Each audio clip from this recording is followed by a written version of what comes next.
இதுதான் சமவங்கு என்பது.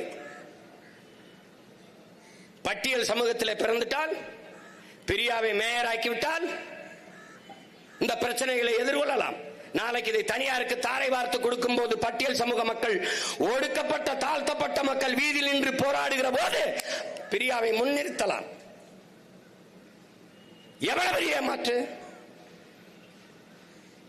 ஒரே சமூகத்தில் பிறந்தால் என் தங்கை சாலினீஸ்வரம் ரேஞ்ச் ரோவரில் ரிப்பன் மாளிகையில் இருந்து வெளியே வருகிற பிரியாவும் வாசல்ல பசியோடு 10 நாளாக போராடி கொண்டிருக்கிற அக்கா தங்கையும் ஒன்றா ஒன்றா? எப்படி?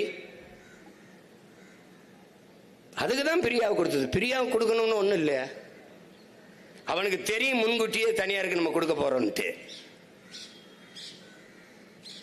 முதல்ல இது இங்கே சென்னை மாநகரம் தாழ்த்தப்பட்ட மக்களுக்கு இருந்த தனியார் சிறப்பு தொகுதியாக தான் இருந்தது.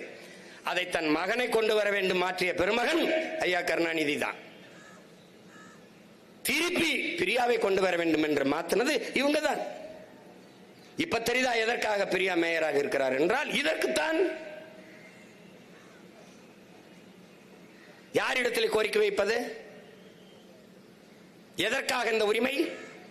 நம் பாட்டனார் அயோத்திதாசரும் தாத்தன் ரெட்டமலை சீனிவாசனும் தாத்தா MC ராஜாவும் புரட்சியாளர் அம்பேத்கரும் போராடி பெற்று தந்த சமூக நீதி, சமூக உரிமை.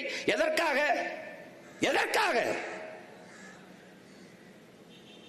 எதற்காக? இந்த அடிப்படை உரிமையை கூட இழந்து நம்மவர்கள்ட்டே நாம் போராடி நிற்கிறதுக்கா?